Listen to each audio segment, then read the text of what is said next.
Приветствую всех подписчиков и зрителей моего канала.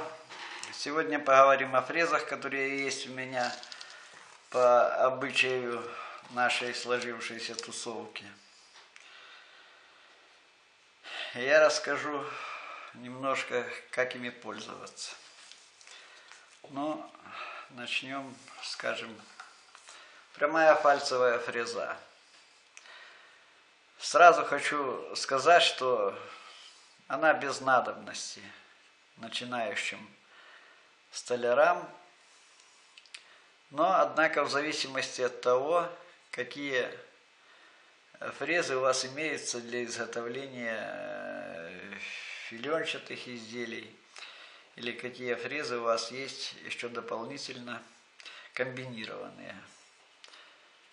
Если у вас нет комбинированных фрез или наборов фрез, то эта фреза необходима. Возможно, я один понимаю, что я говорю, но если вам непонятно, спросите, что я хотел сказать. Так, следующая фреза – это пазовая фасонная фреза. Их у меня две. Вот. Одна 19 мм диаметром, другая 25. Почему я не взял большего диаметра? Поясняю, потому что большим диаметром нельзя сделать меньший паз. А меньшим диаметром можно сделать какой угодно паз.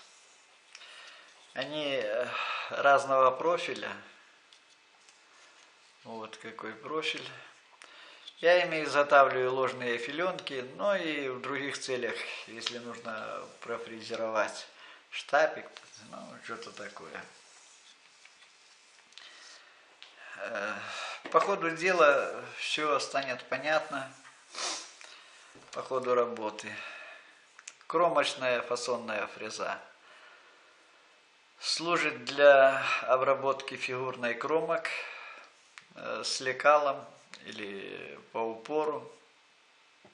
Обычно это при радиусных изделиях, обычно по лекалу, при прямых по параллельному упору. Вот такой вот у ее профиль. Работаю регулярно. Мне нравится профиль. Я ее использую часто. Использую, правильно будет сказать. Кромочная прямая служит для обработки кромки, выравнивания, также для обработки фигурной кромки по лекалу. Фреза незаменимая.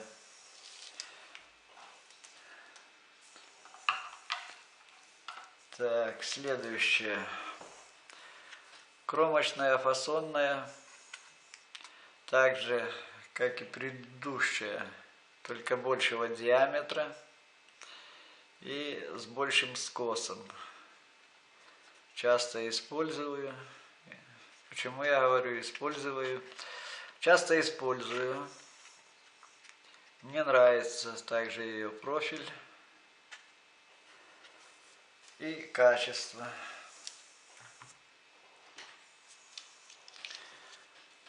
Пазошиповые фрезы, вот это вот фреза микрошип для сращивания рейки, она, конечно, не обязательно начинающим столярам, но я приобрел для комплекта. Я использую ее для сращивания рейки. Не знаю, насколько это помогает. Но получается неплохо. Качеством также доволен. Это глобус.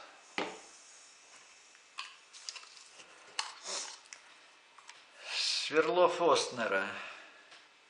Это незаменимое сверло при изготовлении гнезд под мебельные петли. Это диаметром 35 с твердосплавными напайками. 35, потому что я использую только такие петли. Есть 25 петли, но я ими не пользуюсь, поэтому это не очень дешевая фреза, и покупать для комплекта мне не хотелось. Что еще не показал? Не показал я прекрасные китайские фрезы, которые есть даже в таких городах, как у нас. Я их и купил, потому что других нету. И пользуюсь ими, кстати. Пользуюсь практически всеми. Но есть вот это я ими не пользуюсь. Остальные все у меня были в работе. Качество всем известно. Они с твердосплавными напайками. Но почему они так быстро тупятся, это вопрос к братскому китайскому народу, и мне это неведомо. Я просто затачиваю, да и работаю дальше.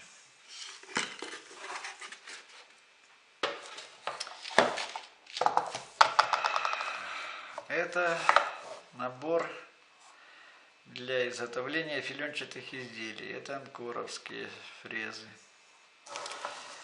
Меня недавно спросили,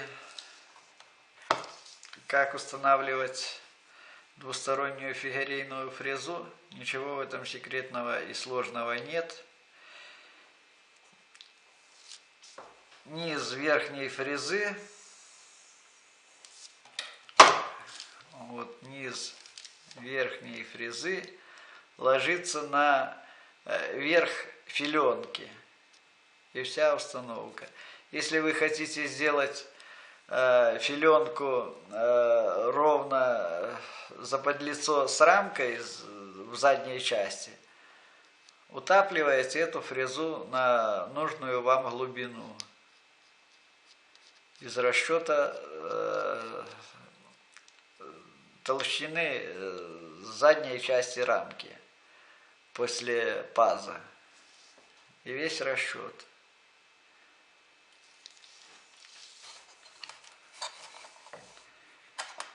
Эти фрезы есть в разной комплектации, разные наборы. Есть две рамочные фрезы, есть две рамочные фрезы и фигурейная односторонняя.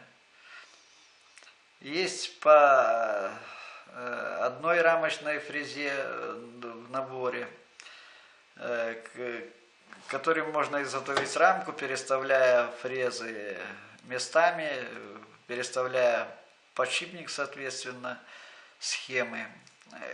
В роликах у Сергея Неймана все это есть, и Хартворда, все это встречается.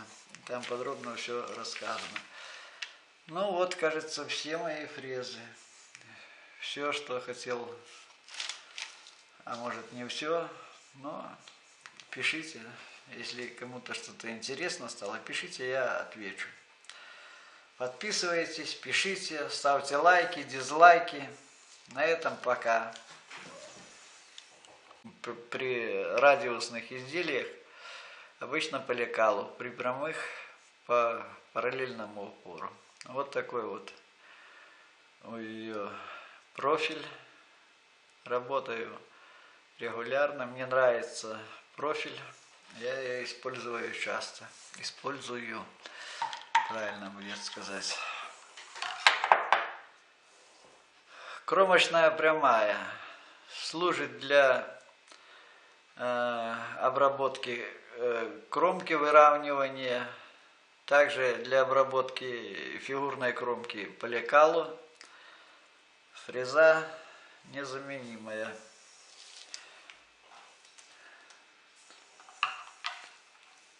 Так, следующее. Кромочная фасонная, так же, как и предыдущая, только большего диаметра и с большим скосом. Часто использую. Почему я говорю использую? Часто использую. Приветствую всех подписчиков и зрителей моего канала. Сегодня поговорим о фрезах, которые есть у меня по обычаю нашей сложившейся тусовки. Я расскажу немножко, как ими пользоваться. Ну, начнем, скажем, прямая фальцевая фреза. Сразу хочу сказать, что она без надобности начинающим столярам, но, однако, в зависимости от того, какие фрезы у вас имеются для изготовления филенчатых изделий, или какие фрезы у вас есть еще дополнительно комбинированные. Если у вас нет комбинированных фрез или наборов фрез, то эта фреза необходима. Возможно, я один понимаю, что я говорю, но если вам непонятно, спросите, что я хочу. Мне нравится также ее профиль и качество.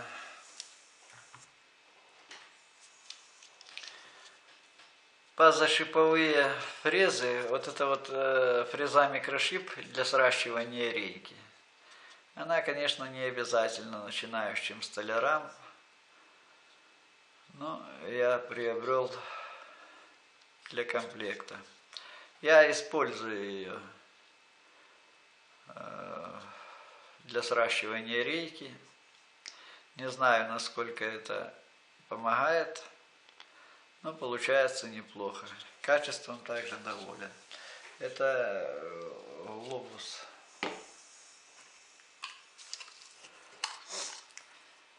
Сверло Фостнера. Это незаменимое сверло при изготовлении гнезд под мебельные петли. Это диаметром 35 с твердосплавными напайками. 35, потому что я использую только такие петли, хотел сказать. Так, следующая фреза — это пазовая фасонная фреза. Их у меня две. Вот. Одна 19 мм диаметром, другая 25. Почему я не взял большего диаметра? Поясняю. Потому что большим диаметром нельзя сделать меньший паз. А меньшим диаметром можно сделать какой угодно паз. Они разного профиля. Вот какой профиль. Я ими изготавливаю ложные филенки, но и в других целях, если нужно профрезеровать штапик, ну, что-то такое. По ходу дела все станет понятно по ходу работы. Кромочная фасонная фреза служит для обработки фигурной кромок с лекалом или по упору. Обычно это есть 25 петель, но я ими не пользуюсь, поэтому это не очень дешевая фреза, и покупать для комплекта мне не хотелось. Что еще не показал? Не показал я прекрасные китайские фрезы, которые есть даже в таких городах, как у нас. Я их и купил, потому что других нету. И пользуюсь ими, кстати. Пользуюсь практически всеми. Но есть вот это я ими не пользуюсь. Остальные все у меня были в работе. Качество всем известно. Они с твердосплавными напайками. Но почему они так быстро тупятся? Это вопрос к братскому китайскому народу, и мне это неведомо. Я просто затачиваю, да и работаю дальше.